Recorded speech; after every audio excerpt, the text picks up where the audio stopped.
পাহাড় থেকে সাগরে পানি নামার পথ সংকুচিত করেছে চট্টগ্রাম কক্সবাজার রেল লাইন। অস্বাভাবিক বন্যায় ডুবছে পার্বত্য অঞ্চল।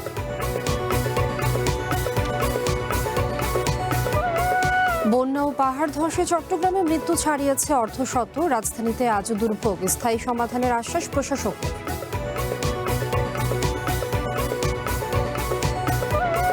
এক বছরে ফ্যামিলি কার্ড পাবে ৪১ লাখ পরিবার। বরিশালে প্রধানমন্ত্রীর ঘোষণা, দেশ গঠনে আবারও ঐক্যের ডাক।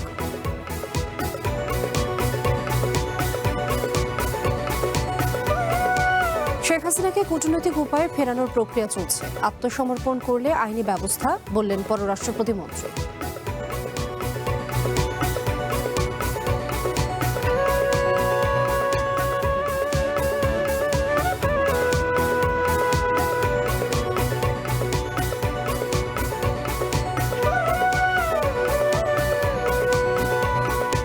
স্বাগত রাতের বুলেটিনে, আমি কাজী আয়শা।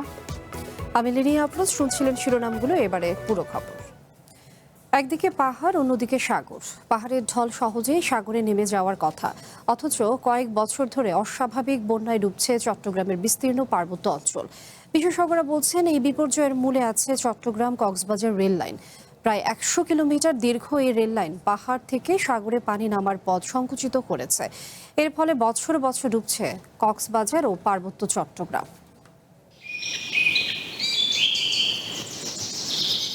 পার্বত্য চট্টগ্রাম প্রকৃতির অনন্য এক ক্যানভাস। শান্ত নিরিবিলি পাহাড়, সবুজের মাঝ দিয়ে বয়ে যাওয়া নদী, অজস্র ছড়া আর খালের ছড়াছড়ি। অতিবৃষ্টি হলে নামে ঢল, ছুটে যায় সাগরের দিকে। শত বছর ধরে এটাই পাহাড়ের বর্ষা, পাহাড়ের পানি প্রবাহের বিজ্ঞান।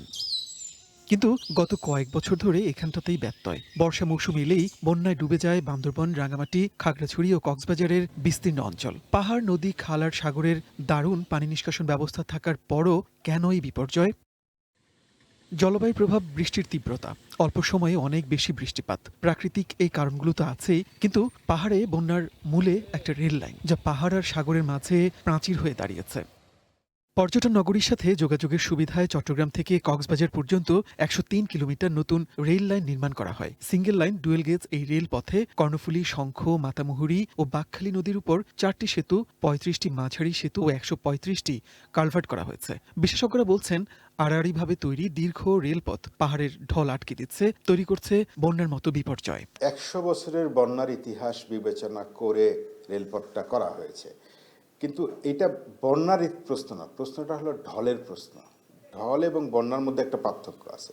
বন্যা হচ্ছে আপনার ধীরে ধীরে পানিটা বাড়ে, ধীরে ধীরে সম্প্রসারিত হয়। আর পাহাড়ি ঢল যেটা, এটা হচ্ছে মুহূর্তের মধ্যে প্রচণ্ড বেগে বিপুল পানি এসে ভাসায় নিয়ে যায়। চট্টগ্রাম থেকে আরাকান পুরো অঞ্চলটাই আপনার সাগর এবং পাহাড়ের মাঝখান দিয়ে কোনো স্থাপনা এরকম করা যাবে না। মূলত এই রেল লাইন নির্মাণের পর থেকেই পার্বত্য চট্টগ্রামে বন্যার বিস্তার, যা শুরু ২০২৩ সালে। তারপর বছর বছর পানি প্রবাহ আটকে পাকা সড়ক নির্মাণের খেসারত এখনও দিচ্ছে সিলেট ও সুনামগঞ্জের মানুষ। ঠিক তেমনই উন্নয়নযজ্ঞ পাহাড়েও ডেকে আনলো বিপর্যয়। বন্যাক্রান্ত মানুষের মতো পাহাড়ি ঢলও যেন দিশেহারা। রেল লাইন যখন ছিল না, তখনও তো এই অঞ্চলে বৃষ্টিপাত হয়েছে, পাহাড়ে তখনও পাহাড়ি ঢল হয়েছে, কিন্তু এইটা ১-২ ঘন্টার মধ্যে চলে যেত এটা। আর যেহেতু যেতে পারত, এর যে পথগুলো ছিল ঐতিহাসিকভাবে, প্রাকৃতিকভাবে পানি যাওয়ার তো পথ আছে। সবগুলো বেসিনের মধ্যে না ছোট ছোট নালা থাকে, নদী থাকে এবং বের হয়ে যায়। সেই পথগুলো তো খোলা ছিল, তো ফলে এইটা মানুষ টেরও পেত না। পরিস্থিতি বিবেচনায় চট্টগ্রাম কক্সবাজার রেল লাইনকে আরো উঁচু করার কথা ভাবছে সরকার, কিন্তু বিশেষজ্ঞরা বলছেন এটা হবে আরো আত্মঘাতী। কারণ এখন রেল লাইন উঠছে, পাহাড়ি ঢল নামতে পারছে, কিন্তু আরো উঁচু করা হলে পানি আর সরতে পারবে না, দীর্ঘ সময় আটকে থাকবে। এই অবস্থায় কক্সবাজার রেল পথে পানি নিষ্কাশন পথ বাড়ানোর পরামর্শ তাদের। পানি প্রবাহের এগেনস্টে যদি আপনি কোনো স্ট্রাকচার করেন, তাহলে আপনাকে এনশিওর করে স্টাডি করে ডিজাইনের সময় আপনাকে এনশিওর করতে হবে যে পানি প্রবাহের জন্য যে স্পেসটা ছিল আগে, সেই স্পেসটাকে আমাকে অ্যাকোমোডেট করতে হবে। যেটা বরং করা দরকার, ভেন্টিলেশন দরকার। মানে এখন ধরেন ৩৫টা মাঝারি সেতু আছে, এইটাকে আরও ২ গুণ বাড়ানো, মানে ধরেন অন্তত ১০০টা মাঝারি সেতু, এখন যেগুলো আছে এর বাইরেও আরও ১০০টা মাঝারি সেতু করে ফেলা দরকার, যাতে করে পানিটা দ্রুত চলে যায়। লোকালয়ে সমুদ্রের লবণাক্ত পানির প্রবেশ আটকাতে চট্টগ্রাম অঞ্চলের ছোট ছোট নদী ও খালের মুখে স্লুইস গেট নির্মাণ করা হয়েছিল জোয়ার ভাটার হিসেব করে, যেগুলো নিয়মিত খোলা রাখার কথা। কিন্তু মাছ চাষের মুনাফার লোভে প্রভাবশালীরা সেগুলো আটকে রাখছে। পাহাড়ের মানুষের জীবন ও প্রকৃতি রক্ষায় সেদিকেও নজর দেওয়ার পরামর্শ বিশেষজ্ঞদের। মনির মিল্লাত, ওয়ান নিউজ, ঢাকা। বন্যা ও পাহাড় ধসের কারণে চট্টগ্রামে মৃত্যু ছাড়িয়েছে অর্ধশত। বৃষ্টি কমলেও পানি না নামায় প্রায় যোগাযোগ বিচ্ছিন্ন অনেক মানুষ। ত্রাণ বিতরণে সরকারি বেসরকারি অনেক উদ্যোগ থাকলেও অনেকের কাছেই তা পৌঁছায়নি। অবশ্য সরকারের পক্ষ থেকে বলা হচ্ছে, দুর্গত প্রত্যেকের কাছে সহায়তা পৌঁছাতে তারা দৃঢ় প্রতিজ্ঞ। যেদিকে চোখ যায় শুধুই পানি আর পানি। বৃষ্টি কমলেও উজানের ঢলে থই থই করছে কালিয়াস, বাজালিয়া, ধর্মপুর সহ সাতকানিয়ার অধিকাংশ এলাকা। সরকারি হিসেবেই এই উপজেলায় পানিবন্দী ৩ লাখ মানুষ।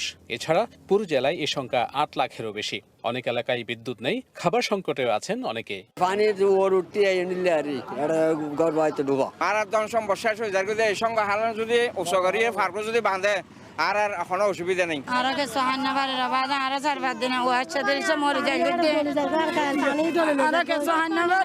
এরই মধ্যে সরকারি সহায়তার পাশাপাশি ব্যক্তি উদ্যোগেও ত্রাণ কার্যক্রমে যুক্ত হয়েছেন অসংখ্য মানুষ।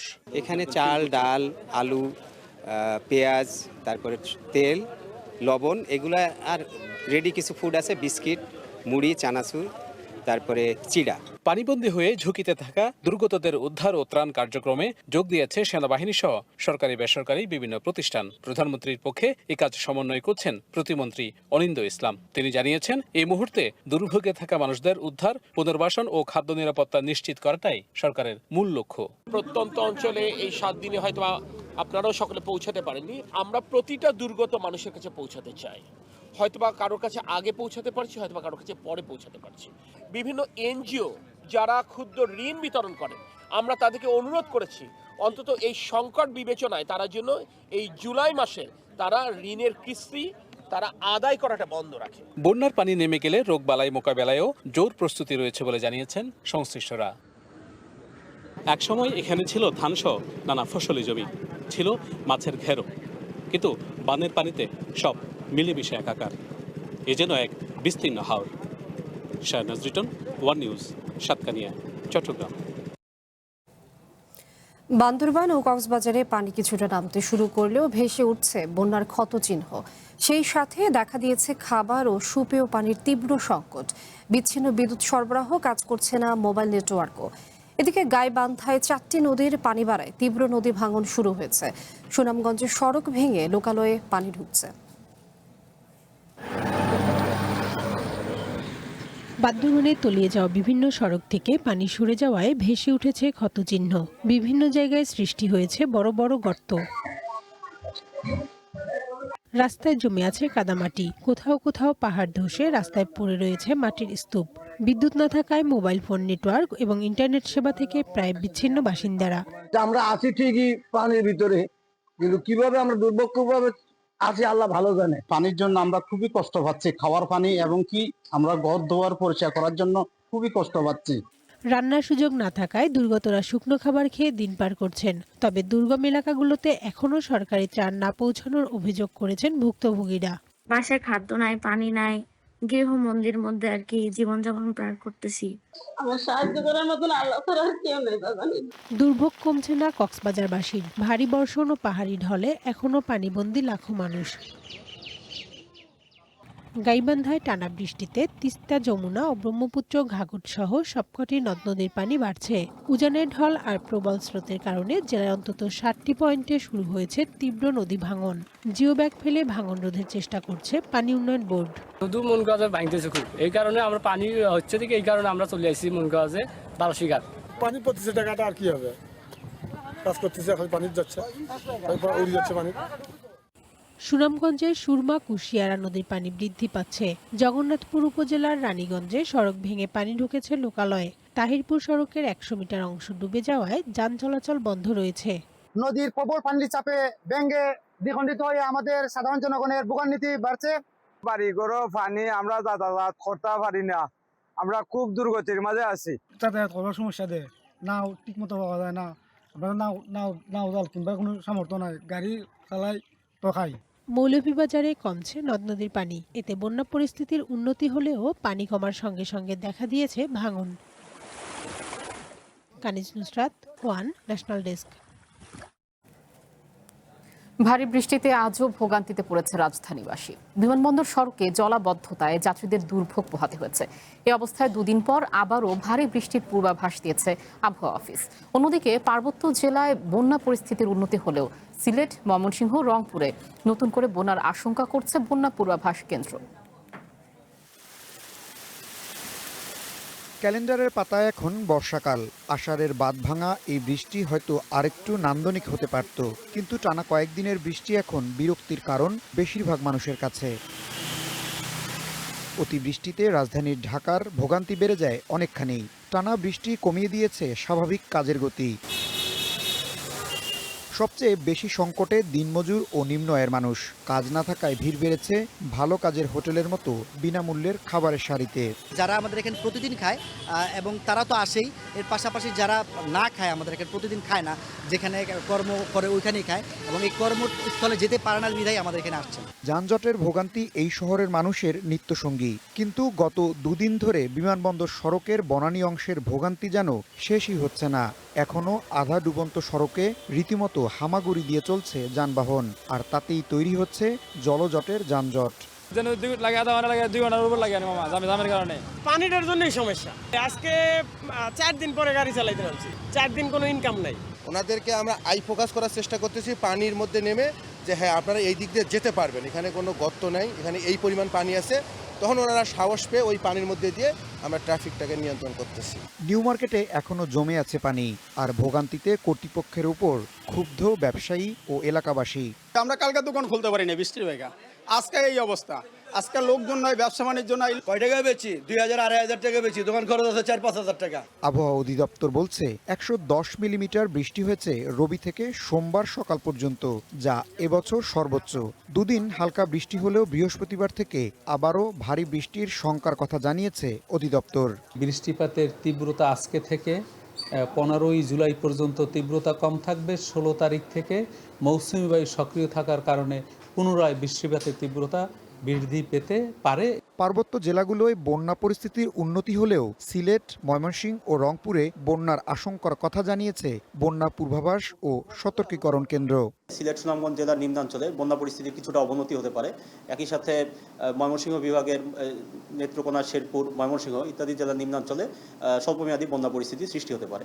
সাগরে নিম্নচাপ ও মৌসুমী বায়ুর কারণে আরও এক সপ্তাহ বাংলাদেশে হালকা থেকে ভারী বৃষ্টির পূর্বাভাস দিয়েছে আবহাওয়া অধিদপ্তর। ইশতিয়াক ইমন, ওয়ান নিউজ, ঢাকা।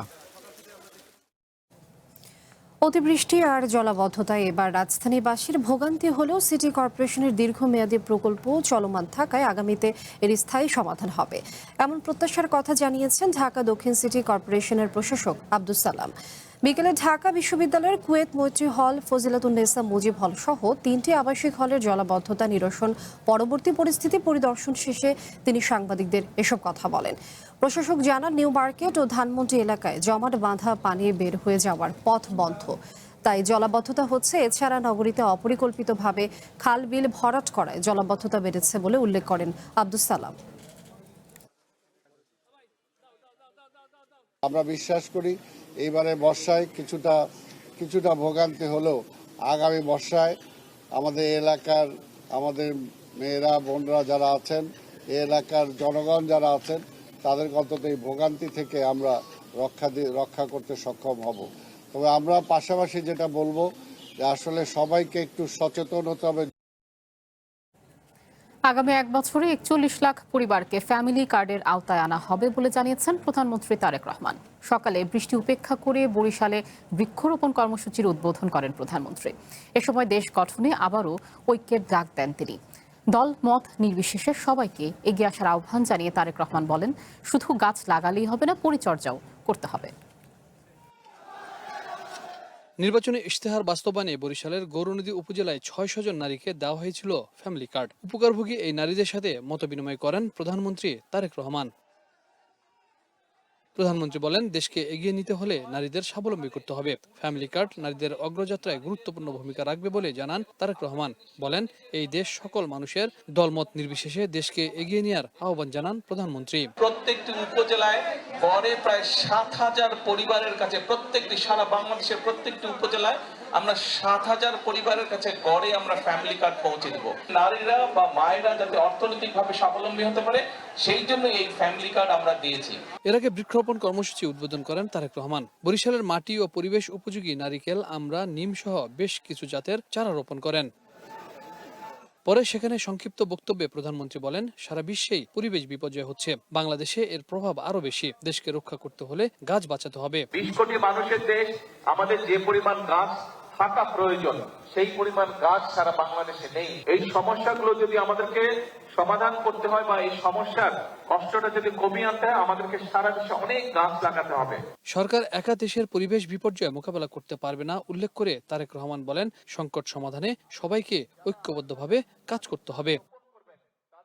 সারা বিশ্বে জলবায়ু পরিবর্তনের ঘটনা ঘটছে, আর এর ফলে বাংলাদেশের মতো দেশগুলো ক্ষতিগ্রস্ত হচ্ছে। প্রধানমন্ত্রী তারেক রহমান বরিশালে গাছ লাগিয়ে বললেন, এই গাছ শুধু লাগালেই হবে না, যত্ন করে রক্ষা করতে হবে যেন পরিবেশ বিপর্যয় থেকে বাংলাদেশের মানুষকে রক্ষা করা যায়। Habib Rahman, one news, Barishal. সেনাবাহিনীর গ্রীষ্মকালীন মহড়া পরিদর্শন করেছেন প্রধানমন্ত্রী তারেক রহমান। সকালে তিনি বরিশালের বাবুগঞ্জে পায়ে হেঁটে প্রশিক্ষণ কার্যক্রম ও যুদ্ধকালীন প্রস্তুতি দেখেন। দুর্গম ও ঘন জঙ্গলে সেনা সদস্যদের অবস্থান গ্রহণ, চলাচল এবং বাস্তব যুদ্ধ পরিস্থিতির পর্যবেক্ষণ করেন প্রধানমন্ত্রী। দায়িত্বরত সেনাদের কাছে গিয়ে খোঁজ খবর নেন। নিষ্ঠা ও পেশাদারত্বের সঙ্গে দায়িত্ব পালনে উৎসাহ দেন তিনি। এক পর্যায়ে সেনা সদস্যদের সঙ্গে মাটিতে বসে কিছু সময় কাটান। সেনা সদস্যদের জন্য যুদ্ধক্ষেত্রে পরিবেশে তাৎক্ষণিকভাবে প্রস্তুত করা খাবারও গ্রহণ করেন তিনি। প্রশিক্ষণ, দায়িত্ব, মাঠ পর্যায়ের অভিজ্ঞতার কথা শোনেন তারেক রহমান। শত্রুপক্ষের ড্রোন শনাক্ত ও প্রতিরোধে ব্যবহৃত anti drone multi barrel system প্রত্যক্ষ করেন প্রধানমন্ত্রী।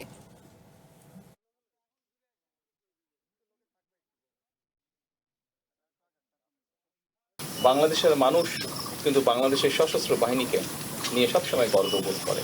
আজকে থেকে 20 বছর, 25 বছর বা 30 বছর আগে যুদ্ধের ধরন যেমন ছিল, এখন যুদ্ধের ধরন পাল্টে গিয়েছে। আমরা চাই আমাদের যেটা লক্ষ্য, আমরা যেটা আশা করি, আমরা যেটা চিন্তা করি, সেটা হচ্ছে যে ইনশাল্লাহ ভবিষ্যতে একদিন বাংলাদেশের সেনাবাহিনীর প্রশিক্ষণ বলুন, বাংলাদেশের সেনাবাহিনীর আর্ট বলুন, বাংলাদেশ সেনাবাহিনীর এক্সপার্টিস বলুন, সব নিয়ে পৃথিবীর বিভিন্ন বড় বড় জায়গায় আলোচনা হবে। তারা গর্ব করে বা তারা কেউ কেউ হয়তো হিংসার দৃষ্টিতেও বাংলাদেশ সেনাবাহিনীকে কথা বলবে। আমরা সেই দিনের অপেক্ষা করছি। ক্ষমতাচ্যুত সাবেক প্রধানমন্ত্রী শেখ হাসিনাকে কূটনৈতিক উপায়ে ফিরিয়ে আনার প্রক্রিয়া চলছে বলে জানিয়েছেন পররাষ্ট্র প্রতিমন্ত্রী শামা ওবায়েদ। দুপুরে পররাষ্ট্র মন্ত্রণালয় সাংবাদিকদের প্রশ্নের জবাবে তিনি বলেন, ভারতের সাথে পররাষ্ট্র মন্ত্রণালয়ের আলোচনায় শেখ হাসিনাকে ফেরানোর বিষয়টি থাকবে। শেখ হাসিনা আত্মসমর্পণ করলে বাংলাদেশের আইন অনুযায়ী ব্যবস্থা নেওয়া হবে। আত্মসমর্পণ না করে তিনি বিদেশে বসে বক্তব্য দিয়ে নেতাকর্মীদের চাঙ্গা করার চেষ্টা করছেন বলেও মন্তব্য করেন শামা ওবায়েদ। একজন আসামি যদি দেশের বাইরে থাকে, তার সে আত্মসমর্পণ করুক বা না করুক, তার জন্য বিচার একই হবে। বাংলাদেশের আইন অনুযায়ী ওনার বিরুদ্ধে ব্যবস্থা হবে, ওনাকে জেলে যেতে হবে। আসামি যদি আত্মসমর্পণ না করে যে উনি বিদেশে বসে বক্তব্য দিচ্ছে, এগুলো তো আমি মনে করি রাজনৈতিকভাবে ওনার আওয়ামী লীগের যারা নেতাকর্মীরা পালিয়ে আছে, লুকিয়ে আছে, তাদেরকে জাগ্রত করার জন্য, উজ্জীবিত করার জন্য বলছে। এছাড়া তো কোনো কারণ আমি দেখছি না। ভারতের সাথে আমাদের যে চলমান কথাবার্তা হয়, ডায়ালগ হয়, আমাদের এক্সচেঞ্জ হয়, তখন সবসময় এই সাবজেক্ট থাকে আলোচনায়। কার্যক্রম নিষিদ্ধ আওয়ামী লীগ আমলে মডেল মসজিদ নির্মাণে দুর্নীতি খতিয়ে দেখতে মন্ত্রণালয়কে নির্দেশ দেওয়া হবে বলে জানিয়েছেন স্বরাষ্ট্রমন্ত্রী সালাউদ্দিন আহমদ। বিকেলে সংসদের বৈঠকে প্রশ্নোত্তর পর্বে তিনি একথা জানান। মডেল মসজিদ নির্মাণে 13 কোটি টাকার কাজ বেড়ে 21 কোটি হওয়া নিয়ে প্রশ্ন তোলেন একজন সংসদ সদস্য। জবাবে স্বরাষ্ট্রমন্ত্রী মডেল মসজিদ নির্মাণের পরিকল্পনাকে ভালো বললেও এর নির্মাণ কাজে ব্যয় বেড়ে যাওয়াকে গর্হিত কাজ বলেন। সংশ্লিষ্ট মন্ত্রণালয়ের সাথে অন্যান্য মন্ত্রণালয়ও এতে জড়িত থাকতে পারে বলেও মনে করেন স্বরাষ্ট্রমন্ত্রী। ইসলামের নামে, মসজিদের নামে তারা যা করেছে সেটা অত্যন্ত গর্হিত কাজ। মডেল মসজিদ অবশ্যই ভালো উদ্যোগ। 13 কোটি ব্যয় 21 কোটিতে বৃদ্ধি হয়েছে। এই মডেল মসজিদগুলোর সমস্ত প্রকল্প ব্যয় টোটাল কত ছিল, কতটা নাম্বার অফ মডেল মসজিদ হয়েছে, সমস্ত মসজিদ ওয়ারি সেটা তদন্ত পরিচালনা করার জন্য আমি আজকে মন্ত্রণালয়কে নির্দেশ দেব মাননীয় স্পিকার। আইএমএফ এর সঙ্গে নতুন ঋণ নিয়ে আলোচনা ইতিবাচকভাবে এগোচ্ছে বলে জানিয়েছেন অর্থমন্ত্রী আমির খসরু মাহমুদ চৌধুরী। বলেন, নতুন চুক্তি হবে জাতীয় স্বার্থ অর্থনীতির বাস্তবতাকে গুরুত্ব দিয়ে। সকালে সচিবালয়ে আইএমএফ এর 12 সদস্যের প্রতিনিধি দলের সঙ্গে বৈঠক শেষে এসব কথা বলেন অর্থমন্ত্রী। মন্ত্রী বলেন, দুই পক্ষের মধ্যে কোনো ধরনের জটিলতা নেই। তিনি বলেন, নতুন ঋণ কর্মসূচির নীতিমালা ও মূল কাঠামো নিয়ে আলোচনা চলছে। গত কয়েক মাসে দেশের অর্থনীতির অগ্রগতি এবং আর্থিক খাতের চলমান সংস্কার নিয়েও সন্তোষ প্রকাশ করেছে সংস্থাটি। পারস্পরিক সমঝোতায় নতুন ঋণ চুক্তি চূড়ান্ত করা হবে বলে জানান তিনি। খেলাপি ঋণ কমানো সহ নানা সংস্কারের প্রস্তাব দিয়েছে আইএমএফ। সেগুলো ধাপে ধাপে বাস্তবায়ন করা হবে বলে জানান অর্থমন্ত্রী। সংস্থাটির কাছ থেকে $450 কোটি ঋণ পাওয়ার আশা করছে সরকার।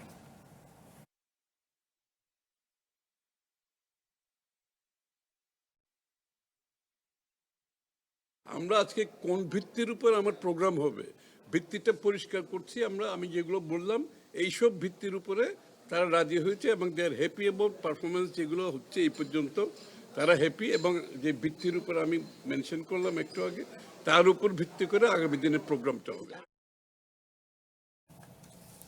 বন্যায় বিপর্যস্ত কৃষি ও মৎস্য উৎপাদন। ক্ষতিগ্রস্ত হয়েছে হাজার হাজার হেক্টর ফসলি জমি, ভেসে গেছে মাছের ঘের। তাতে বড় ধরনের আর্থিক ক্ষতির মুখে পড়েছেন কৃষক ও মৎস্য চাষিরা। সরকারি হিসাবে শনিবার পর্যন্ত 12 জেলায় 28,610 হেক্টরের বেশি ফসল ক্ষতিগ্রস্ত হয়েছে। সবচেয়ে বেশি ক্ষতির মুখে পড়েছে চট্টগ্রামের কৃষি ও মৎস্য খাত। প্রাথমিক হিসাবে চলমান অতিবৃষ্টি ও বন্যায় চট্টগ্রামে ক্ষতির মুখে পড়েছেন প্রায় 10,000 মৎস্য খামারি। কয়েকদিনের ভারী বর্ষণ, পাহাড়ি ঢল ও বন্যায় চট্টগ্রাম, কক্সবাজার, বান্দরবান সহ দেশের অন্তত 12টি জেলা পানির নিচে তলিয়ে গেছে। এতে শনিবার পর্যন্ত ক্ষতিগ্রস্ত হয়েছে 28,600 হেক্টরের বেশি ফসলি জমি। ভেসে গেছে অসংখ্য পুকুর, দিঘি ও চিংড়ি ঘেরের মাছ। সবচেয়ে বেশি ক্ষতির মুখে চট্টগ্রামের কৃষি ও মৎস্য খাত। প্রাথমিক হিসাবে শুধু মৎস্য খাতেই ক্ষতির পরিমাণ 109 কোটি টাকা। সেই সঙ্গে ক্ষতির মুখে পড়েছেন প্রায় 10,000 মাছ চাষি। জেলা প্রশাসনের তথ্য মতে বন্যায় শনিবার পর্যন্ত চট্টগ্রাম জেলার 15টি উপজেলার 153টি ইউনিয়নে প্রায় 20 লাখ মানুষ বন্যা কবলিত হয়েছেন। মোট 12,251টি পুকুর, দিঘি ও খামার ভেসে গেছে, যার মোট আয়তন 4,106 হেক্টর। পুকুর, দিঘি ছাড়াও 320টি মাছের ঘের ক্ষতিগ্রস্ত হয়েছে। সবচেয়ে বেশি ক্ষতি হয়েছে বাঁশখালী উপজেলায়। সেখানে 41 কোটি 50 লাখ টাকার ক্ষয়ক্ষতি হয়েছে। এছাড়া সাতকানিয়াতেও কয়েকশো হেক্টর জলাশয়ের মাছ চাষ ক্ষতিগ্রস্ত হয়েছে। সবজি ক্ষেত যেটা এখন আছে সেটা পানি নিষ্কাশনের ব্যবস্থা করতে হবে এবং প্রয়োজনে দ্বিতীয়বার সার দেওয়া, পরিচর্যা করা, বালাইনাশক দেওয়া অথবা সেই কাজগুলি করতে হবে। তাহলে মোটামুটি আগামী মাসের মধ্যে এই কাজগুলি করা হলে মোটামুটি একটা রিকভারি আশা করা যায়। কৃষি সম্প্রসারণ অধিদপ্তরের তথ্য বলছে, বন্যায় বিভাগের 15টি উপজেলায় মোট 14,296.66 হেক্টর কৃষিজমি ক্ষতিগ্রস্ত হয়েছে। এর মধ্যে 8,768 হেক্টর আউশ ধান, 621.66 হেক্টর আমনের বীজতলা এবং 4,907 হেক্টর গ্রীষ্মকালীন সবজির আবাদ পানিতে তলিয়ে গেছে। ক্ষতিগ্রস্ত কৃষকদের তালিকা করে প্রয়োজনীয় সহায়তা দেওয়ার আশ্বাস দিয়েছেন কৃষি ও প্রাণী সম্পদ মন্ত্রী। আমাদের লং টার্ম চিন্তা করতে হবে, অর্থাৎ বন্যা পরবর্তীতে আমাদেরকে এখনই সরকারি বেসরকারি সবাইকে এগিয়ে আসতে হবে এবং প্রস্তুতি নিতে হবে, যাতে বন্যার পানি ছড়ার সঙ্গে সঙ্গে যাতে তাদের পুনর্বাসনে, বিশেষ করে সবজি, বিশেষ করে আমাদের ফসল, মৎস্য এবং গবাদি পশু সবকিছুতে আমাদেরকে নজর দিতে হবে। এদিকে আগামী 5 দিন চট্টগ্রাম সহ দেশের বিভিন্ন অঞ্চলে ভারী থেকে অতি ভারী বৃষ্টিপাতের পূর্বাভাস দিয়েছে আবহাওয়া অধিদপ্তর। ফলে পানি দ্রুত না নামলে কৃষি ও মৎস্য খাতে ক্ষতির পরিমাণ আরও বাড়তে পারে বলে আশঙ্কা করছেন বিশ্লেষকরা। তনিমা ইসলাম, ওয়ান নিউজ, ঢাকা। গাইবান্ধার পলাশবাড়ীতে এশিয়ার সর্ববৃহৎ রাম মূর্তি নির্মাণের উদ্যোক্তা হরিদাস চন্দ্র তরণী দাসকে 4 দিনের রিমান্ড দিয়েছে আদালত। বিকেলে মানি লন্ডারিং প্রতিরোধ আইনের মামলায় শুনানি শেষে রিমান্ড আবেদন মঞ্জুর করে ঢাকার মেট্রোপলিটন ম্যাজিস্ট্রেট আদালত। সিআইডি বলছে হরিদাস চন্দ্রের বিভিন্ন ব্যাংক হিসেব ও মোবাইল ফাইন্যান্সিয়াল সার্ভিস হিসেবে সন্দেহজনকভাবে 9,35,00,000 টাকার বেশি লেনদেন হয়েছে। এসব অর্থের উৎস এবং সম্ভাব্য মানি লন্ডারিং, হুন্ডি ও অর্থ পাচারের অভিযোগ তদন্তে তাকে জিজ্ঞাসাবাদ করা হয়েছে।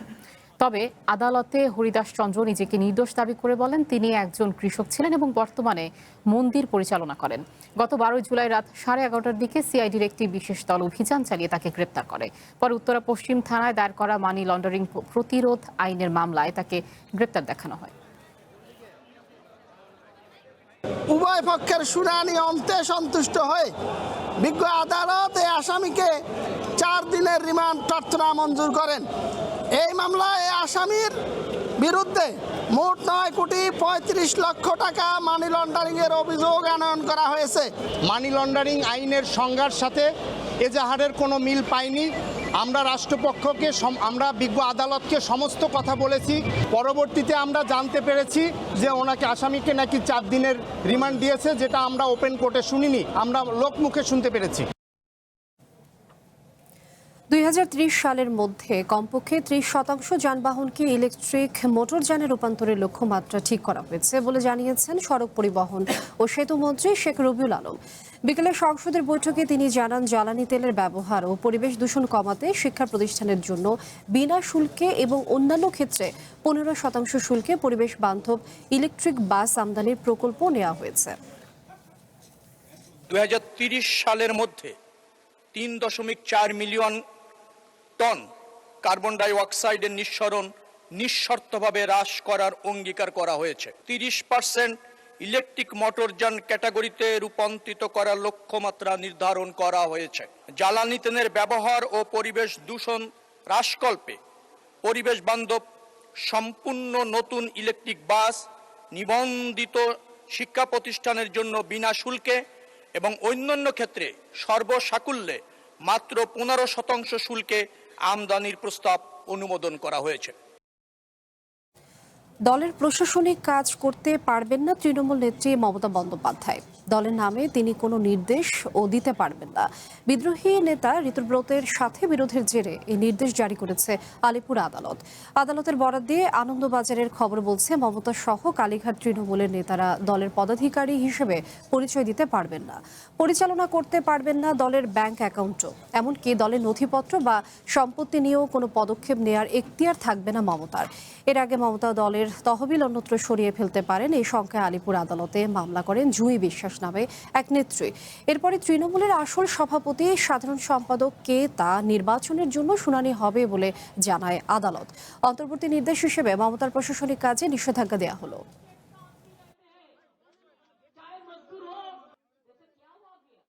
আবারও বিক্ষোভে উত্তাল নেপাল। জেনজি বিক্ষোভে সরকার পতনের পর প্রধানমন্ত্রী হিসেবে বালেন্দ্র শাহর ক্ষমতা নেয়ার কয়েক মাসের মাথায় রাজপথে তার পদত্যাগের দাবি উঠল।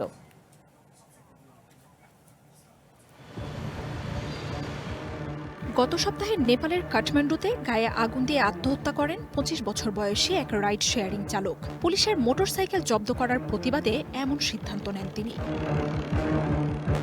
কাঠমান্ডু পোস্টের প্রতিবেদনে বলা হয়, গায়ে আগুন দিয়ে মারা যাওয়া গণেশ নেপালি গত বৃহস্পতিবার কাঠমান্ডুর রাস্তায় যাত্রীর জন্য অপেক্ষা করছিলেন। এ সময় পুলিশ এগিয়ে এসে তার মোটরসাইকেলটিতে তালা দিয়ে দেয়। প্রত্যক্ষদর্শীরা জানান, বাহনটি ছাড়াতে সব ধরনের চেষ্টায় ব্যর্থ হয়ে তীব্র ক্ষোভে পেট্রোল ঢেলে নিজের গায়ে আগুন ধরিয়ে দেন ওই তরুণ। হাসপাতালে নিয়ে গেলে শুক্রবার মারা যান তিনি।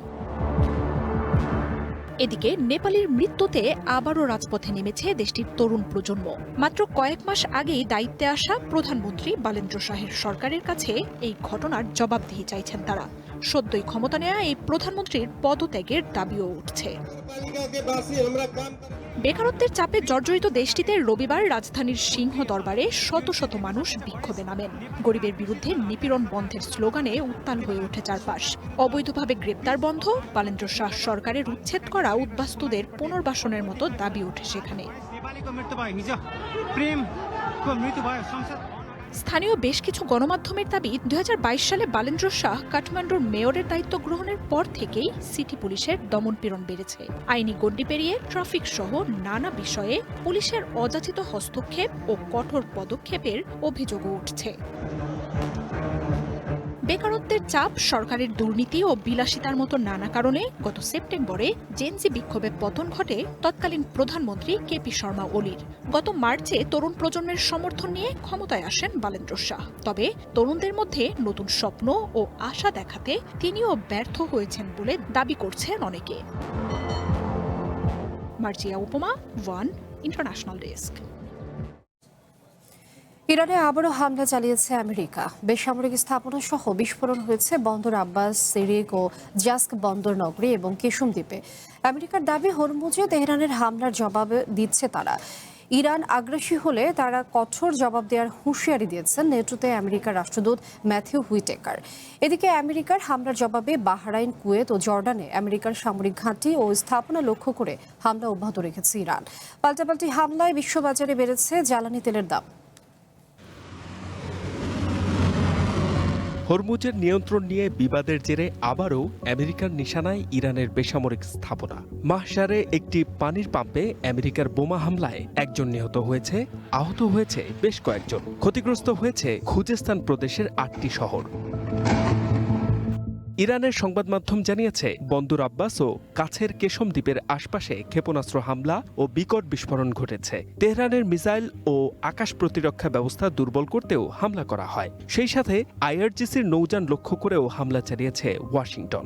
আমেরিকার সেন্ট্রাল কমান্ড জানায়, প্রেসিডেন্ট ডোনাল্ড ট্রাম্পের নির্দেশে ইরানে নতুন করে অভিযান পরিচালনা করা হচ্ছে। এর লক্ষ্য হরমুজ প্রণালীতে বাণিজ্যিক জাহাজ চলাচলে ইরানের বাধা দেওয়ার সক্ষমতা দুর্বল করা। আমেরিকার হামলার জবাবে মধ্যপ্রাচ্যের আমেরিকার সামরিক ঘাঁটি ও স্থাপনা লক্ষ্য করে ব্যাপক হামলা চালিয়েছে ইরান। আরব আমিরাত, কাতার, কুয়েত, ওমান ও বাহরাইন জানিয়েছে, ইরান থেকে ছোড়া ক্ষেপণাস্ত্র ও ড্রোন প্রতিহত করেছে তারা। আরও হামলার শঙ্কায় সতর্কতা জারি করেছে বাহরাইন। নেটো নিযুক্ত আমেরিকার রাষ্ট্রদূত ম্যাথিউ হুইটেকার হুঁশিয়ারি দিয়ে বলেছেন, ইরান আগ্রাসী হলে তার কঠোর জবাব দেয়া হবে। হরমুজ প্রণালীতে বাণিজ্যিক জাহাজ চলাচলকে আতঙ্কিত করা যাবে না। পক্ষগুলোর মধ্যেকার সমঝোতা স্মারকটি দেখুন। যদি জাহাজ চলাচলে হামলা হয় অথবা ইরানিরা আগ্রাসী আচরণ করতে চায়, তাহলে প্রেসিডেন্ট ট্রাম্প বিপুল শক্তি দিয়ে তার জবাব দেবেন। ট্রাম্প দাবি করেন, হরমুজ প্রণালী উন্মুক্ত। তবে এই দাবি নাকচ করে তেহরান বলছে, স্থিতিশীলতা ও শান্তি ফিরে না আসা পর্যন্ত হরমুজ প্রণালীতে কোনো ধরনের নৌযান যাতায়াতের অনুমতি দেবে না তারা। এদিকে আমেরিকা ও ইরানের পাল্টাপাল্টি হামলায় বিশ্ববাজারে বেড়েছে জ্বালানি তেলের দাম। সোমবার ব্রেন্ট ক্রুডের দাম বেড়েছে 3% বেশি। এতে ব্যারেল প্রতি দাম উঠেছে $78। আমেরিকান ক্রুডের দাম বেড়ে ব্যারেল প্রতি ছাড়িয়েছে $73। রয়টার্স বলছে, হামলা অব্যাহত থাকলে তেলের দাম ব্যারেল প্রতি $80 উপরে উঠতে পারে। সেই সাথে তৈরি হতে পারে দীর্ঘমেয়াদী অনিশ্চয়তা। H M. Ataullah, One international desk. জন্মহারের রেকর্ড পতন ঠেকাতে অভিনব এক উদ্যোগ নিয়েছে সাউথ কোরিয়া। তরুণ তরুণীদের জীবনসঙ্গী খুঁজে দিতে বৌদ্ধ মন্দিরে আয়োজন করা হয় ব্লাইন্ড ডেট বা সঙ্গী খোঁজার ব্যতিক্রমী আয়োজন। সম্প্রতি দেশটির 100 বছরের পুরনো এক মন্দিরে হয়ে গেল তেমনই এক আয়োজন, যেখানে 20 জন তরুণ তরুণী অংশ নিয়ে বিয়ের পিঁড়িতে বসতে যাচ্ছে 5টি নতুন জুটি। চোখে কালো কাপড়, একজন আরেকজনের হাত ধরে পা বাড়াচ্ছেন সামনের দিকে। পথ দেখিয়ে নিয়ে যাচ্ছেন পাশের সঙ্গীটি। সাউথ কোরিয়ার ইয়াংয়াং কাউন্টির 100 বছরের পুরনো নাকসানসা মন্দিরে শনিবার দেখা গেল এমনই এক অন্যরকম দৃশ্য। এটি আসলে কোনো ধর্মীয় আচার কিংবা রিয়েলিটি শো নয়, বরং তরুণ তরুণীদের জীবনসঙ্গী খুঁজে দেওয়ার একটি অভিনব আয়োজন। সাউথ কোরিয়ার Buddhist foundation for social welfare 2023 সাল থেকে এই ম্যাচমেকিং রিট্রিট বা ব্লাইন্ডেড প্রোগ্রামের আয়োজন করে আসছে। মূলত দেশটির কমে যাওয়া জন্মহার বাড়াতেই এই উদ্যোগ। প্রথাগত ডেটিংয়ের চেয়ে এটি বেশ আলাদা। লটারি বা নিজেদের জিনিসপত্র মিলিয়ে এখানে তৈরি হয় জুটি। এরপর একসঙ্গে চা খাওয়া, সমুদ্রের পাড়ে কাপল ইয়োগা আর খোশ গল্পের মধ্য দিয়ে একে অপরকে চেনার সুযোগ পান তারা। সবাই বলে দেশের জন্মহার কমছে, মানুষ বিয়ে করতে চাইছে না, কিন্তু আমার চারপাশের সবাই ঠিকই প্রেম করছে, বিয়ে করছে। ওদের দেখে আমারও ইচ্ছে জাগে। আর যেহেতু এটা মন্দিরের আয়োজন, তাই ভেবেছিলাম এখানে নিশ্চয়ই ভালো ছেলে পাওয়া যাবে।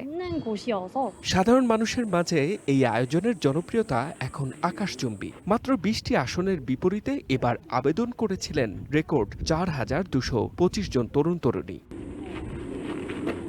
সাউথ কোরিয়ায় বর্তমানে জন্মহার কিছুটা বাড়লেও তা প্রয়োজনের তুলনায় বেশ কম। 2025 সালে দেশটির জন্মহার ছিল 0.80। এই ধারা অব্যাহত থাকলে 2072 সালের মধ্যে দেশটির জনসংখ্যা 51 মিলিয়ন থেকে কমে মাত্র 36 মিলিয়নে নেমে আসতে পারে বলে ধারণা করা হচ্ছে। HM. Ataullah, One international desk. শেষ করব রাতের বুলেটিন। তার আগে শিরোনামগুলো জানিয়ে দিচ্ছি আরও একবার। পাহাড় থেকে সাগরে পানি নামার পথ সংকুচিত করেছে চট্টগ্রাম কক্সবাজার রেল লাইন। অস্বাভাবিক বন্যায় ডুবছে পার্বত্য অঞ্চল।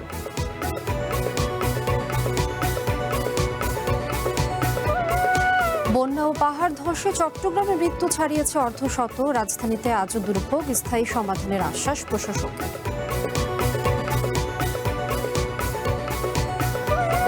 এক বছরে ফ্যামিলি কার্ড পাবে 41 লাখ পরিবার। বরিশালে প্রধানমন্ত্রীর ঘোষণা, দেশ গঠনে আবারও ঐক্যের ডাক।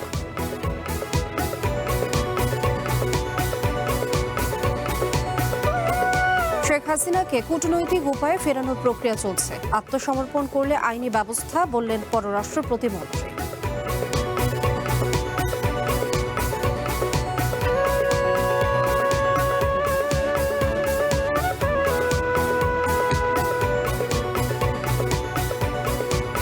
আর এই ছিল রাতের বুলেটিনে। একটু পরেই দেখবেন টকশো কঠিন কথা সহজ।